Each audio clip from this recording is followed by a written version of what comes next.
Irmãos, podem tomar seus lugares, por favor.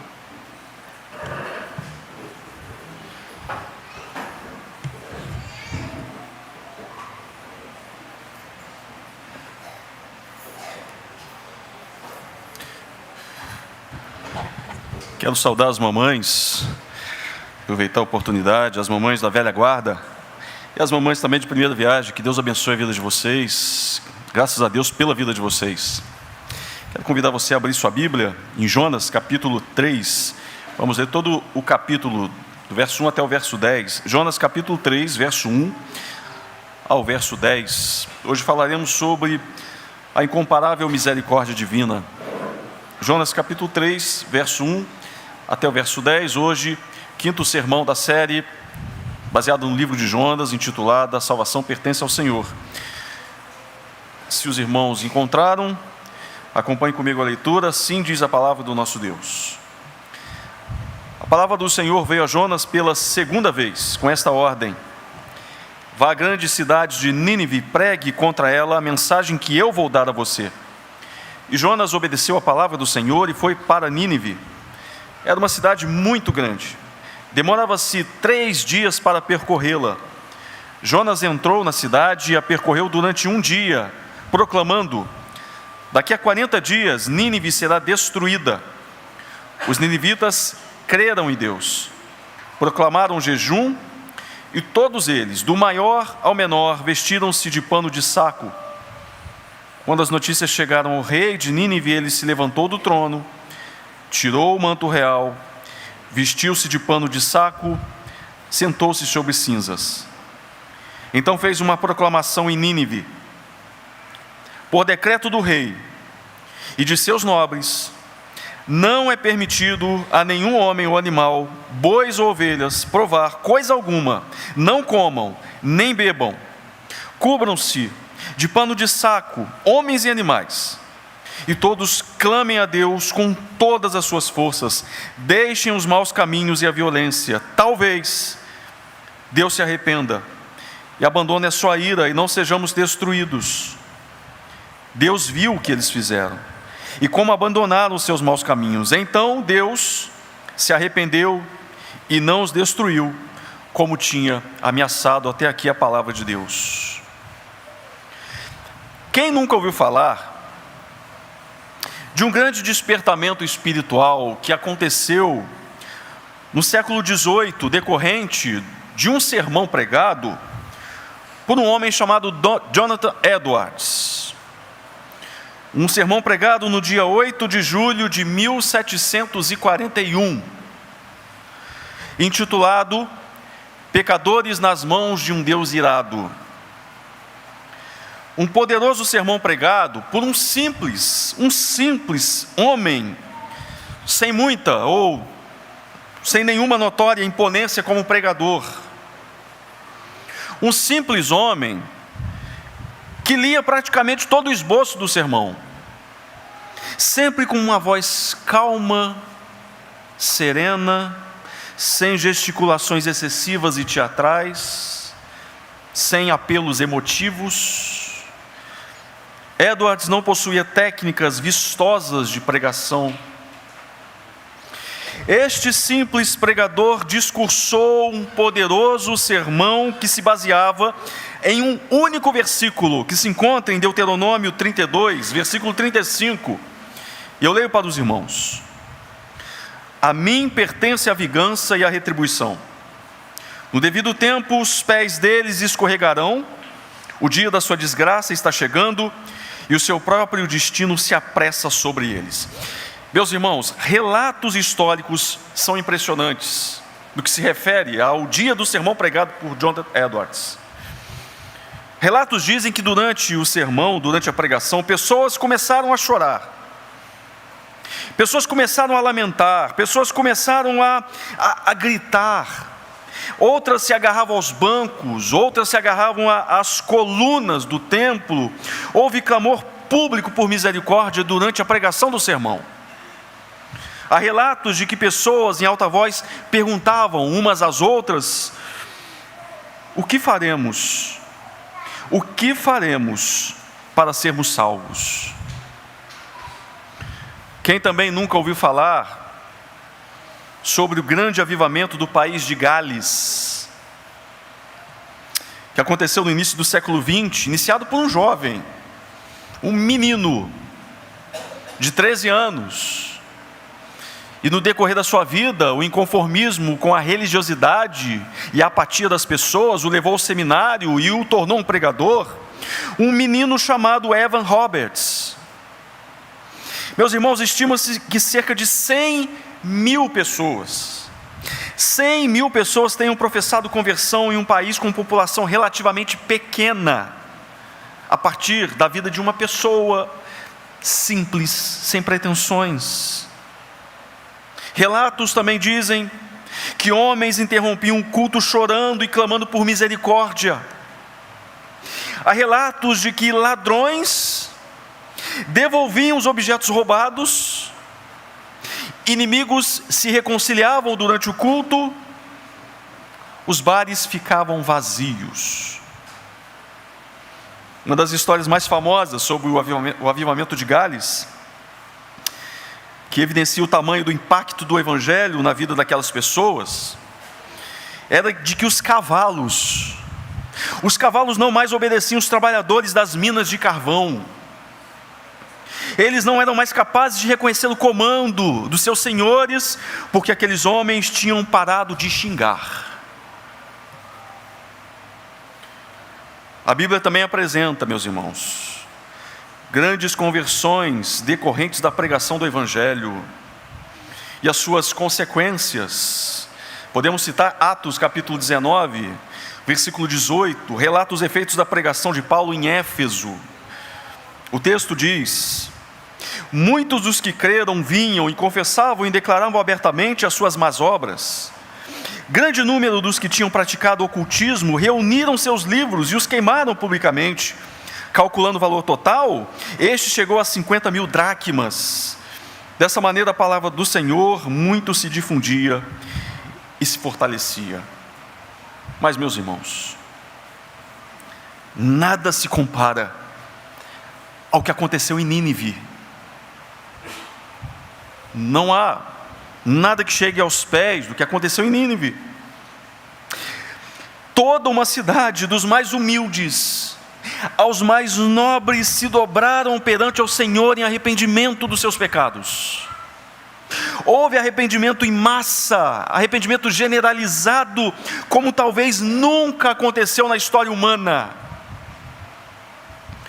Jonas, agora regurgitado, vomitado por um grande peixe, em terra firme, provavelmente de volta a Jope, de onde partiu, do porto.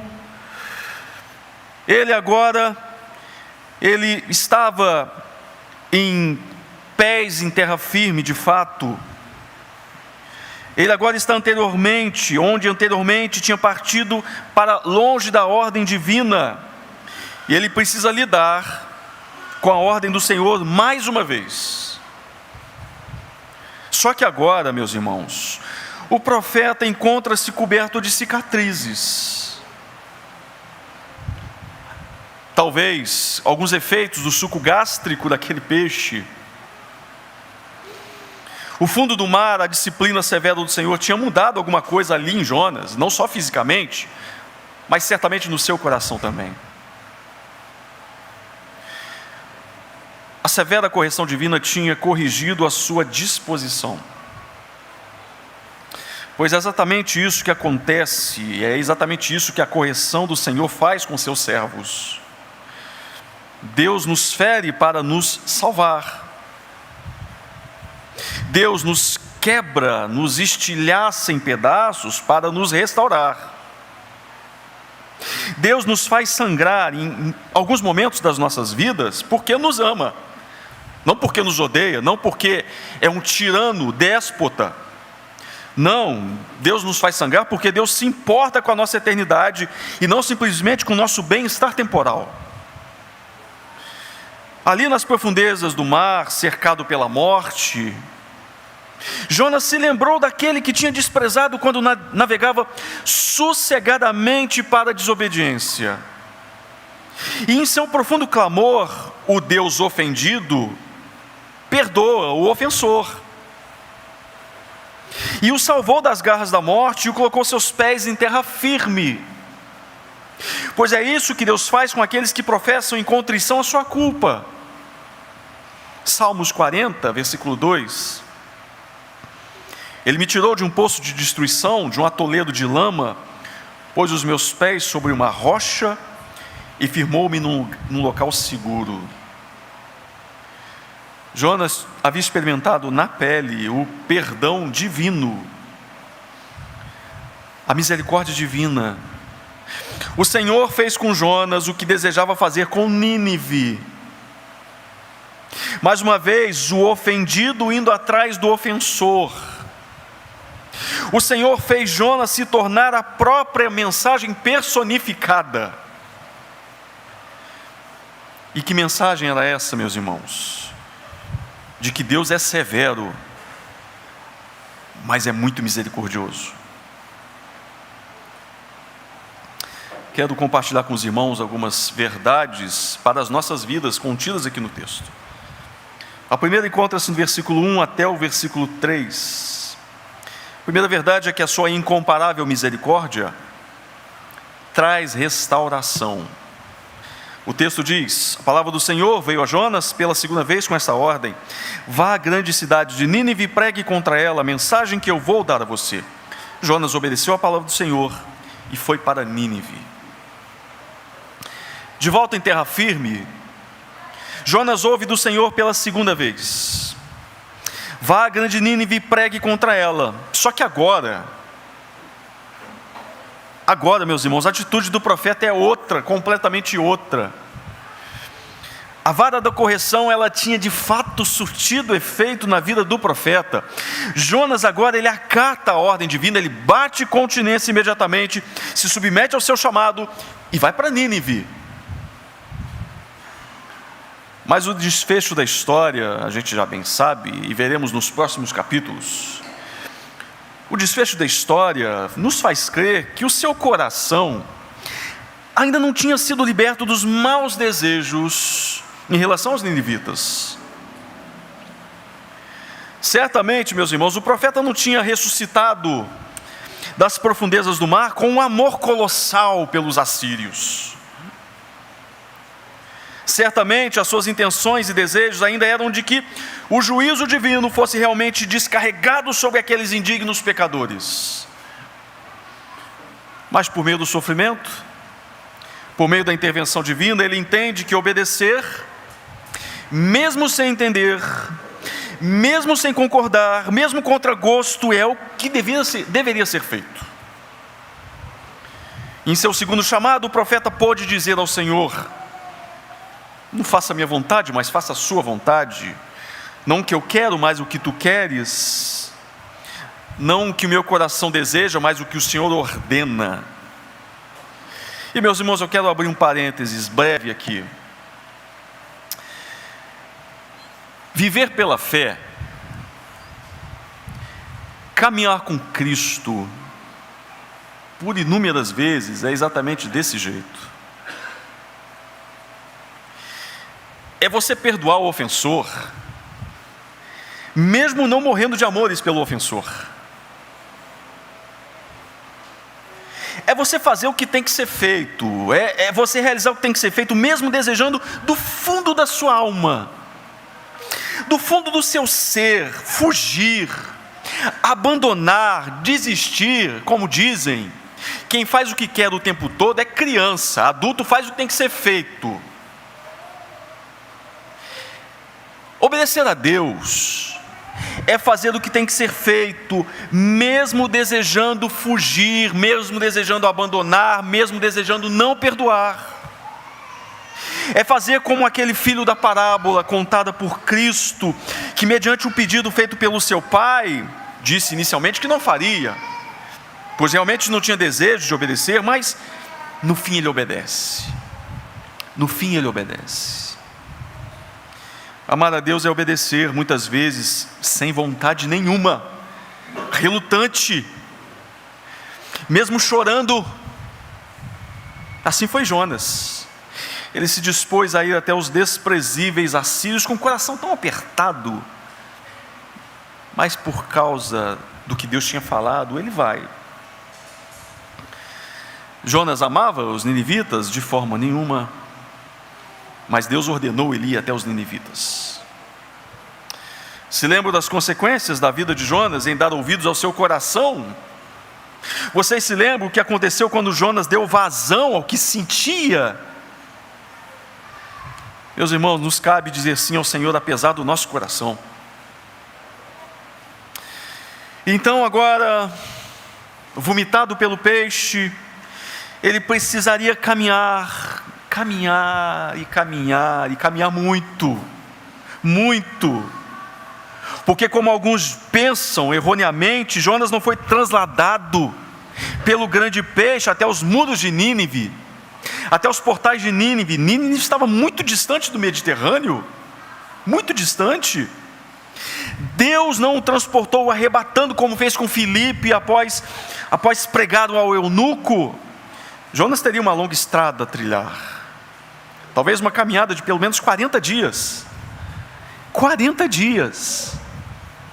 Estamos falando de quase 1.200 quilômetros de Jope até Nínive. Um bom caminho para refletir sobre tudo que tinha acontecido ali no fundo do mar. Um bom caminho para se refletir sobre tudo que poderia acontecer. Meus irmãos, a segunda convocação de Jonas tem muita coisa a nos ensinar. Muito mais sobre o caráter de Deus do que a mudança de postura do profeta. Este livro, sobretudo este capítulo, não é apenas sobre a obediência tardia de um homem, é acima de tudo sobre o caráter de um Deus que é gracioso e paciente, cujo desejo é oferecer uma oportunidade de arrependimento até mesmo aos mais improváveis pecadores. A história de Jonas, como tantas outras que você encontra na sua Bíblia, exalta um Deus incomparavelmente misericordioso e compassivo, paciente e transbordante de amor, que é bom para todos, um Deus no qual a sua compaixão alcança todas as suas criaturas, conforme Salmo 145, versículo 8 e 9 nos diz. Exalta um Deus de novas oportunidades, que faz o sol nascer todas as manhãs, renovando a sua misericórdia sobre a vida de quem não merece o seu favor, de quem não merece segundas chances. Exalta um Deus que persevera em seu amor. Meus irmãos, a história de Jonas não é sobre a perseverança de um homem em cumprir o seu chamado. A gente bem sabe que não é sobre isso, mas é a história de um Deus que por amor persiste em tratar um pecador. Jonas recebe uma nova chance de servir a Deus, ir a Nínive. E apesar do julgamento ideológico de Jonas, apesar do seu deturpado sentimento, ainda seria um privilégio, ainda seria uma bênção ir até Nínive, porque sempre é uma bênção servir a Deus.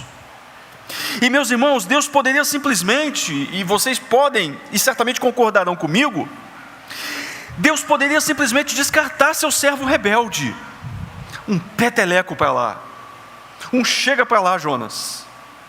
Deus poderia descartar Jonas e levantar alguém mais competente. Deus poderia levantar alguém mais amável, mais dócil, mais gentil, mais disposto a servi-lo. Deus poderia fazer isso. Deus poderia comissionar qualquer um, menos Jonas. Não, Jonas já pisou feio na bola comigo. Deus poderia levantar qualquer pessoa para pregar a Nínive e salvar aquele povo que estava no seu radar de misericórdia. Deus pode todas as coisas. Deus pode, se você não quer, Deus pode colocar outro. Deus pode. Nada é capaz de deter os planos do Altíssimo, nem a incompetência humana, nem a indisposição humana. Os planos do Senhor não podem ser frustrados. Os irmãos se lembram desse versículo. Ele mesmo levanta e derruba reinos, Ele promove a paz e Ele promove o caos. Agindo Deus, quem impedirá? Jonas? De forma nenhuma. Mas há uma verdade muito preciosa aqui. Se Deus só se importasse com Nínive, se fosse somente Nínive no radar misericordioso de Deus, poderia realmente Deus ter escolhido outra pessoa? Certamente que sim. Mas Ele queria que Jonas confrontasse o mal que habitava no seu próprio coração e visse algo do grande amor que havia no coração do próprio Deus. Meus irmãos, em todo o tempo o Senhor está trabalhando aqui nessa história, assim como em nossas vidas. Seja na salvação de Nínive, seja na conversão de uma tripulação pagã, seja no coração de Jonas. Deus não precisava de Jonas, era Jonas que precisava desesperadamente de Deus. Após negar a Jesus por 3 vezes, os irmãos bem se lembram da história, que Pedro, assim como Jonas, ele vira as costas para Cristo, ele vira as costas para Deus. Só que depois da ressurreição do Senhor, que era o ofendido, ele vai em busca do ofensor e restaura a sua fé. João capítulo 21, versículo 14 em diante. Esta foi a 3ª vez que Jesus apareceu aos seus discípulos, depois que ressuscitou dos mortos. Depois de comerem, Jesus perguntou a Simão Pedro: Simão, filho de João, você me ama realmente mais do que estes? Disse ele: sim, Senhor, tu sabes que eu amo. Disse Jesus: cuide dos meus cordeiros. Novamente Jesus disse: Simão, filho de João, você realmente me ama? Ele respondeu: sim, Senhor, tu sabes que eu te amo. Disse Jesus: pastorei as minhas ovelhas. Pela 3ª vez, ele lhe disse: Simão, filho de João, você me ama? Pedro ficou magoado por Jesus ter lhe perguntado pela 3ª vez: você me ama? Ele disse: Senhor, tu sabes todas as coisas e sabes que te amo. Disse-lhe Jesus: então cuide das minhas ovelhas. Pedro, apacente as minhas ovelhas. Pedro, apesar da sua infidelidade, você ainda será pescador de homens. Meus irmãos, Deus não descarta os fracassados. Deus não rejeita os caídos. Deus não fecha a porta com violência na cara dos infiéis. Ele estende as suas mãos e oferece um novo começo, mediante o arrependimento genuíno. Ele não quebrará o caniço rachado, Ele não apagará o pavio fumegante. Mateus capítulo 12, versículo 20. Meus irmãos, os nossos fracassos não anulam os propósitos soberanos do Criador em nossas vidas. E para nós essa é uma verdade consoladora. Deus é o Deus das segundas oportunidades. Deus é o Deus das novas chances. Não importa. Eu falo para você que é crente verdadeiro, e que está passando por um momento difícil na vida. Não importa o quão distante hoje você se encontra do Senhor, você se encontra distante e Ele jamais se ausentou da sua vida. Não importa o quão distante você se encontra de Cristo hoje, não importa quantas besteiras você cometeu nesse tempo que você virou as costas para o Senhor, não importa, ainda há esperança para você.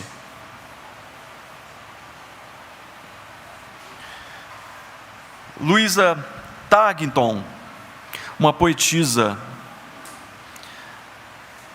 ela escreveu um breve poema, e eu quero ler só um recorte dele. E o poema se chama A Terra do Recomeço. E ela diz no seu poema: eu gostaria que existisse um lugar maravilhoso chamado Terra do Recomeço, onde todos os nossos erros, todas as nossas mágoas e toda a nossa pobre e egoísta tristeza pudessem ser largados como um casaco velho e surrado na porta, e nunca mais vestidos. E nunca mais vestidos. Em Cristo Jesus, meus irmãos, sempre haverá oportunidades de novos começos. Apocalipse capítulo 2, versículo 5, à igreja de Éfeso, Jesus diz: lembre-se de onde caiu, uma advertência. Arrependa-se e pratique as boas obras que você praticava no princípio. Levante-se de onde você caiu. Bata a poeira da roupa, bata a poeira da alma, respire fundo, beba um copo d'água e prossiga rumo a Cristo. E prossiga rumo a Cristo com o joelho ralado, machucado, ferido, sangrando, mas não desista, continue caminhando até Cristo.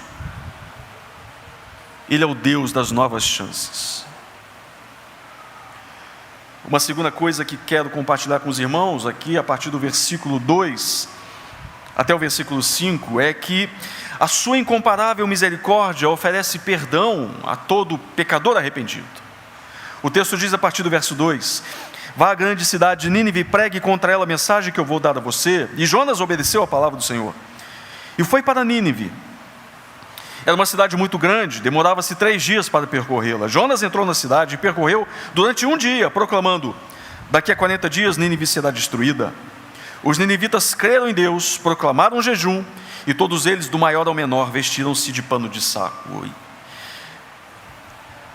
Agora Jonas estava de fato em Nínive. Depois de percorrer os tantos quilômetros e caminhar longos dias, ele estava em Nínive. E agora ele também precisava realizar a obra no qual foi comissionado. E qual era a sua obra? Ele tinha que percorrer as ruas de Nínive, da grande Nínive, daquela metrópole, proclamando o que ele tinha ouvido do próprio Deus. Tudo o que lhe cabia era repetir a mensagem que lhe fora dada. Nada quem, nada além. E é o que se espera de um pregador do Evangelho. Notem a ênfase do texto: pregue contra ela a mensagem que eu vou dar a você. E assim fez o profeta, meus irmãos. Assim fez Jonas. Jonas pregou um brevíssimo sermão, talvez o menor sermão de toda a história também. Um brevíssimo sermão com pouquíssimas palavras. Um breve e duro sermão, é verdade, que se resumia em: daqui a 40 dias, Nínive será destruída. Há quem diga que talvez Jonas tenha dito mais coisas, mas não se pode afirmar essa verdade. Podemos afirmar o que está na palavra. E a palavra diz que o seu sermão foi de fato: daqui a 40 dias, Nínive será destruída. E, meus irmãos, nos parece que não houve nenhum apelo emocionado de Jonas. Nos parece que não houve nenhuma declaração do amor de Deus por Nínive na pregação de Jonas. Nos parece que o sermão pregado por Jonas não se parecia em nada com: Jesus te ama e quer salvá-lo, vocês são especiais para Deus, vocês são o centro do coração de Cristo. Nos parece que não tinha nada disso contido no sermão de Jonas. Toda a campanha evangelística do profeta se baseava nessa simples e severa advertência: e em 40 dias, Nínive será destruída. A ameaça do começo ao fim. Uma dura e monótona mensagem, de fato.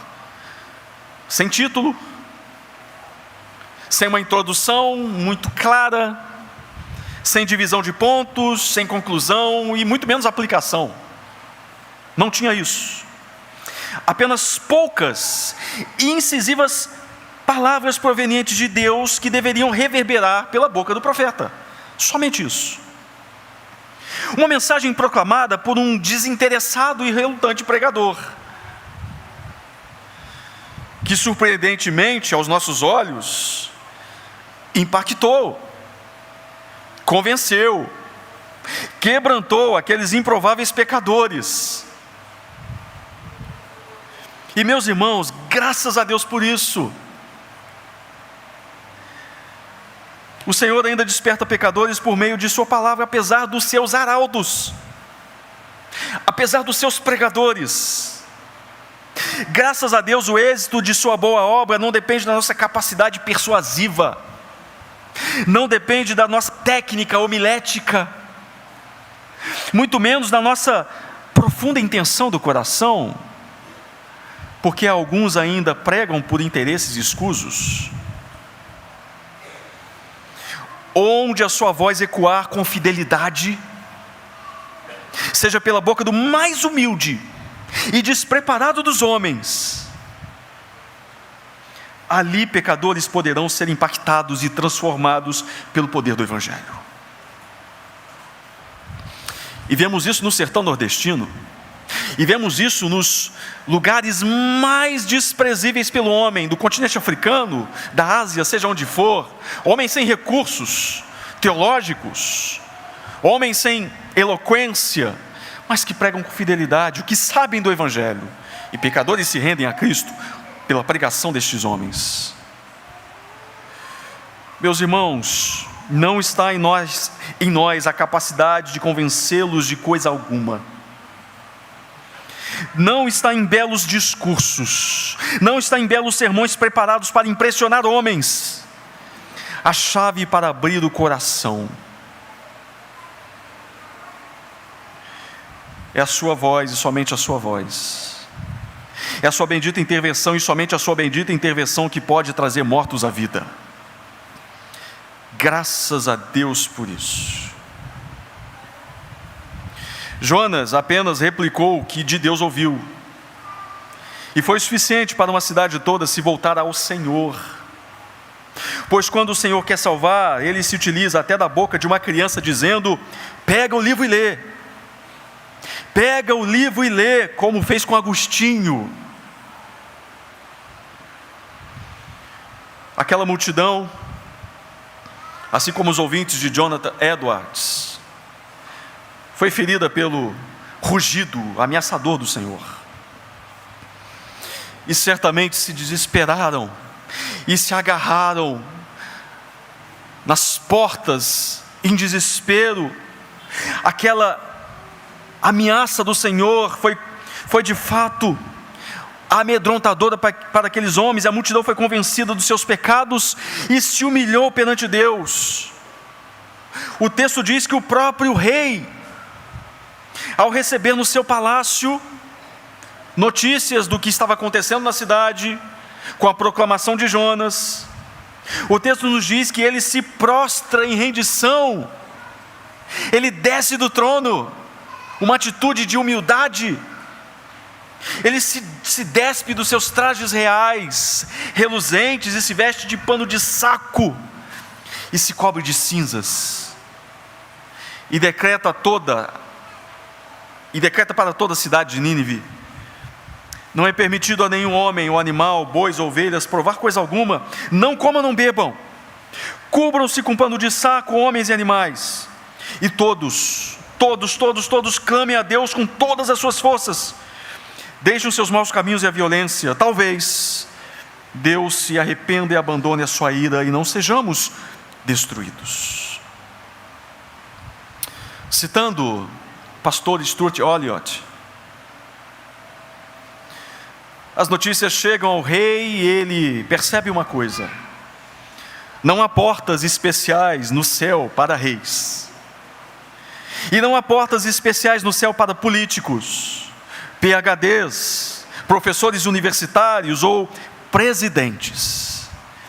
Existe apenas uma porta pequena no céu, e você tem que ficar tão pequeno quanto uma criança, caso contrário, você não pode entrar por ela. Agora notem, meus irmãos, a maior expressão da legitimidade do arrependimento daquele povo foi o abandono dos seus pecados.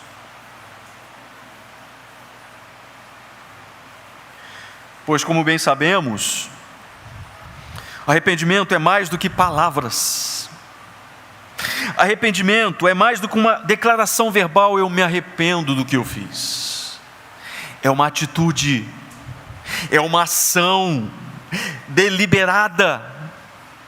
Sinclair Ferguson, quero citar ele comentando o texto sobre o arrependimento dos ninivitas. Ele escreveu: o arrependimento que traz vida é um fruto da fé e não a sua raiz. Isso é arrependimento, não apenas lamentar o pecado, mas abandoná-lo. Poderiam eles discutir doutrina com você neste ponto? Ou poderiam explicar com clareza até mesmo a natureza de Deus? Ouso dizer que a fé deles era fraca e até imatura, mas fé, mesmo assim, a sua demonstração estava na qualidade do arrependimento em suas vidas. Eles abandonaram as suas vidas devassas e violentas, se tornaram irreconhecíveis, como os mineiros de carvão lá de Gales, que não podiam mais comandar os seus cavalos. E perante tamanha humilhação e rendição e abandono de pecados, em resposta à severa pregação de Jonas, acontece algo maravilhoso. O texto bíblico nos diz: Deus viu o que eles fizeram e como abandonaram os seus maus caminhos. Então Deus se arrependeu e não os destruiu, como tinha ameaçado anteriormente. O que Jonas temia, acontece. Deus se compadece de toda aquela gente e desvia sua ira. Era exatamente por esse motivo que Jonas tinha traçado a rota para Tarsis. Ele conhecia que Deus, ele conhecia o caráter de Deus, sabia que Deus era misericordioso. Deus se arrepende mediante o genuíno arrependimento e quebrantamento dos ninivitas e age com graça. Mas talvez surja uma pergunta na sua mente: como é que pode Deus se arrepender? Como é que pode um Deus como o nosso Deus se arrepender? Ele é instável? Ele é um Deus confuso? O que ele fala, ele muda de ideia? É isso que o texto nos diz? Porque Números capítulo 23, versículo 19 diz: Deus não é homem para que minta, ou filho do homem para que se arrependa. Que contradição seria essa? Mas aqui, meus irmãos, uma expressão humana atribuída a Deus.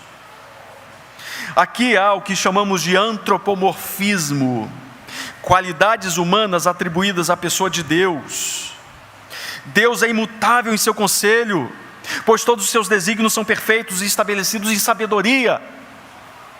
O que nos leva a compreender que, de fato, o texto bíblico quer nos ensinar algo diferente do que pensamos. O que muda é a disposição do coração dos ninivitas, não os propósitos divinos.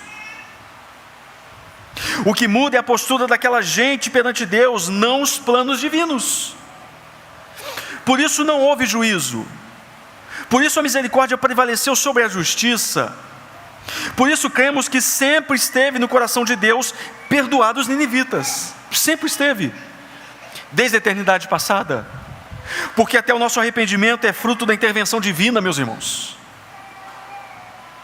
Foi para isso que o Senhor chamou Jonas, não para ser um reles, porta-voz da destruição, mas um instrumento de perdão e salvação. Meus irmãos, o perdão de Deus dispensado sobre Nínive, a imoral, sanguinária, cruel Nínive, é a boa nova que a palavra nos traz. Há perdão em Cristo para todo tipo de pecador. Há misericórdia disponível para todo aquele que se humilhar e se voltar para o Filho de Deus.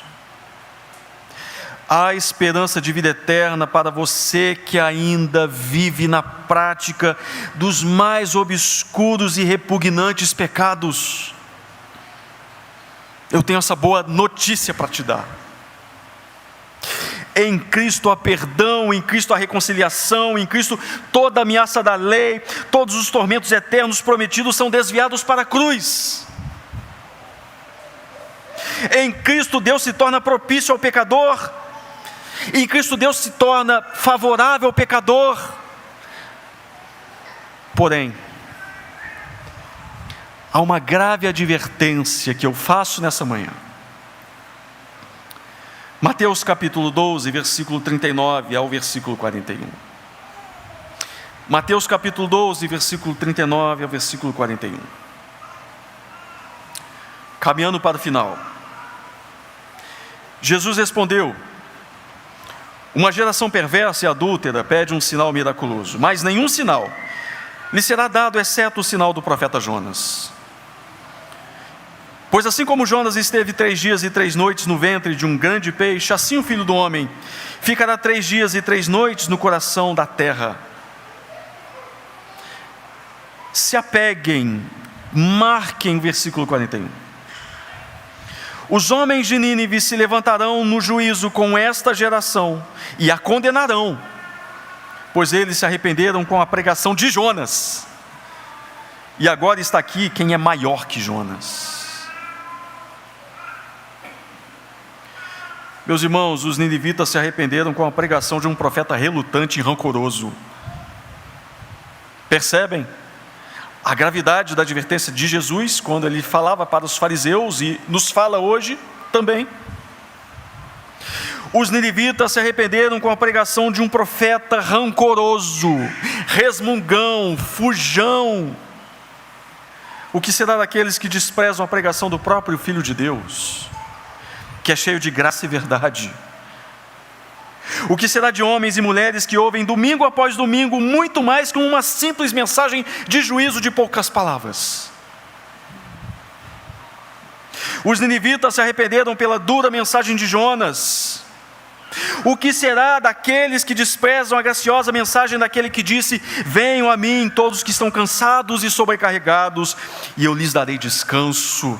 Tomem sobre vocês o meu jugo e aprendam de mim, pois sou manso e humilde de coração, e vocês encontrarão descanso para as suas almas, pois o meu jugo é suave e o meu fardo é leve.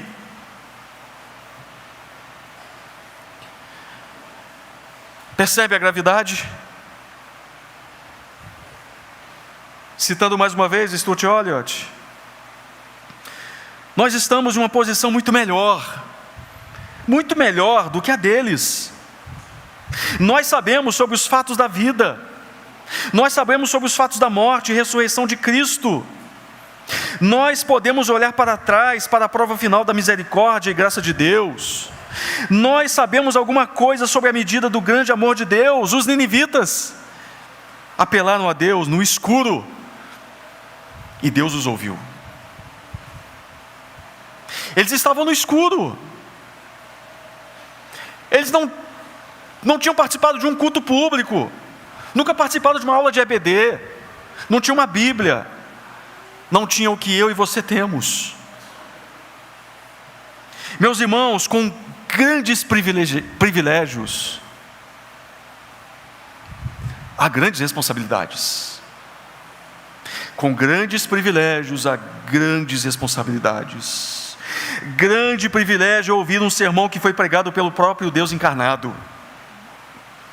Mas que grande responsabilidade será sermos julgados pelo que ouvimos. Dos céus o Senhor ainda brada em alta voz, pela boca dos seus arautos, a mesma verdade. Em breve Ele virá e executará o seu juízo sobre este mundo.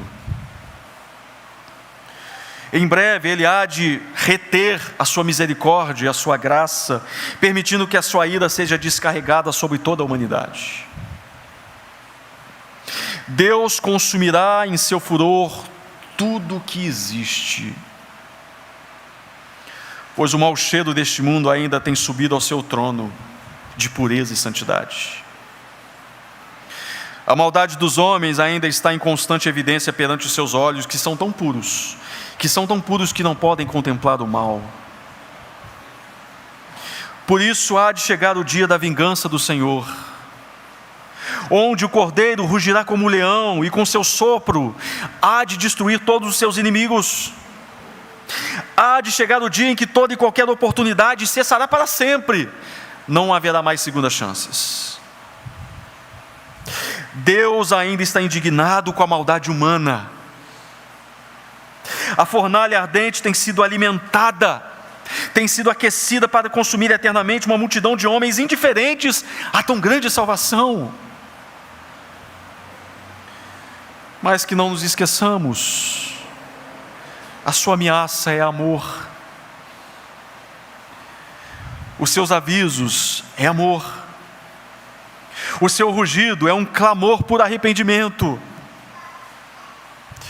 Por isso é preciso que prestemos maior atenção ao que temos ouvido, para que jamais nos desviemos, porque se a mensagem é transmitida por anjos, por profetas, provou a sua firmeza e toda transgressão e desobediência recebeu a devida punição, como escaparemos nós, se negligenciarmos tão grande salvação? Hebreus capítulo 2, de 1 a 3. Meu irmão, para você que caiu e se afastou da presença do Senhor, para você que encontra-se completamente abatido, lembre-se de Jonas, lembre-se de Pedro. Ainda há uma mão estendida para te acudir, ainda há essa mão. Se volte para Cristo, e Ele há de dar descanso e alegria ao seu ferido coração. Para você, agora para você que ainda encontra-se debaixo do juízo divino, vivendo deliberadamente uma vida ofensiva a Deus, ouça a voz que clama nesta manhã. Busque a Deus com todas as suas forças. Deixe os seus maus caminhos e a violência. Talvez Deus se arrependa e abandone a sua ira e não o destrua.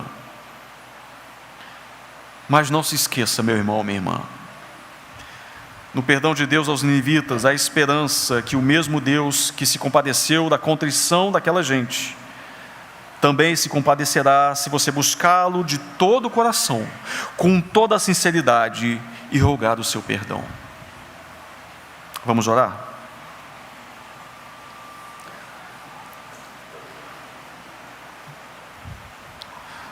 Pai Santo, bendito e eterno Deus, graças te damos pelo seu coração misericordioso, perdoador, sempre disposto a nos reconciliar contigo através de Cristo Jesus, mediante o nosso genuíno arrependimento. Te damos graças porque o Senhor separou na eternidade uma multidão de homens indignos para se tornar parte da sua família mediante o sacrifício de Cristo Jesus.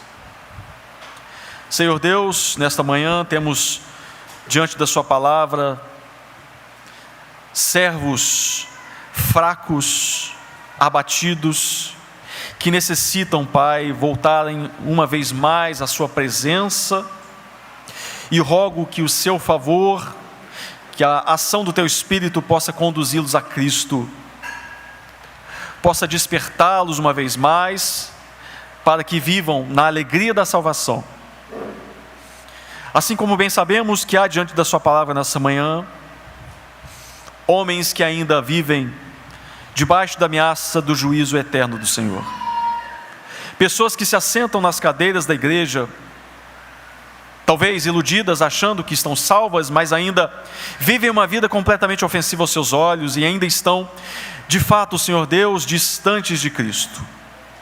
Que o Senhor também, Pai, pela Tua palavra, possa amedrontá-los, possa abrir os olhos do coração dessa gente, para que vejam o quão terrível, Senhor Deus, é a severidade do julgamento eterno, mas o quão belo e capaz é Cristo de perdoar pecados. Graças te damos pelo seu Filho Jesus Cristo, que nos lavou pelo derramado do seu sangue, nos perdoou, recebendo sobre si a nossa culpa, nos dando garantias de que a sua ira não mais está destinada a nós. Ela foi desviada para a cruz. Por isso podemos viver e respirar em paz. Obrigado, porque Tu és o Deus que perdoa até o mais improvável pecador. Graças Te damos, e em nome de Cristo que oramos. Amém.